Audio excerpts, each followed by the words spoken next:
ഇച്ഛ, ആശ, അപേക്ഷ, ആകാംക്ഷ, മാനവവംശത്തിൻ്റെ നിലനിൽപ്പ് ഇവയിലൂടെയാണ്. അങ്ങനെയല്ലേ? ആരെങ്കിലും നിങ്ങളോട് നിങ്ങൾ ആരാണെന്ന് ചോദിക്കുകയാണെങ്കിൽ നിങ്ങൾ നൽകുന്ന മറുപടി എന്തായിരിക്കും? ചിന്തിച്ച് നോക്കിയാലും.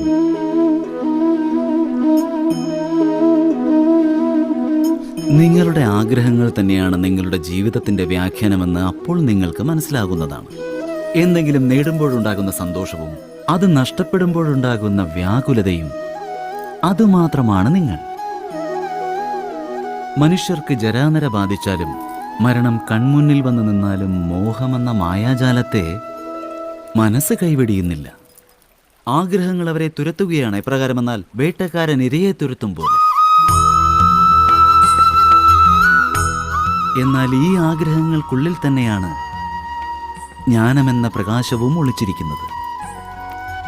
എങ്ങനെയെന്നല്ലേ? ആഗ്രഹങ്ങൾ അപൂർണമാകുമ്പോൾ, അവ തകർന്നുടയുമ്പോൾ അവിടെ നിന്നുമാണ് ജ്ഞാനത്തിൻ്റെ പ്രകാശം മനുഷ്യൻ്റെ ഹൃദയത്തിലേക്ക് കടന്നു വരുന്നത്. അല്ല, ഇത് ആഗ്രഹങ്ങളാൽ ഉണ്ടാകുന്ന സംഘർഷങ്ങളുടെ കഥയല്ല. അത്യാഗ്രഹങ്ങളുടെ പുറകെ ഓടി രക്തച്ചൊരിച്ചിലുണ്ടാക്കിയ പഴയ കഥയുടെ പുനരാവർത്തനവുമല്ല. ഈ കഥ ഇച്ഛകളുടെ ഗർഭത്തിൽ നിന്നും സംജാതമാകുന്ന ജ്ഞാനത്തിൻ്റെ കഥയാണ്.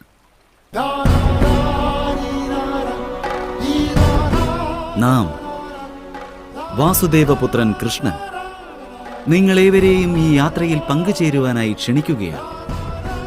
ജീവിതത്തിൻ്റെ മർമ്മം മനസ്സിലാക്കുവിൻ, മനുഷ്യന്റെ ധർമ്മം മനസ്സിലാക്കുവിൻ, ചെളിയിൽ നിന്നും ഉയർത്തെഴുന്നേറ്റ് കമലമാകുവാനുള്ള കർമ്മം മനസ്സിലാക്കുവിൻ. നമ്മുടെ ഈ യാത്രയുടെ പേരാണ് മഹാഭാരതം.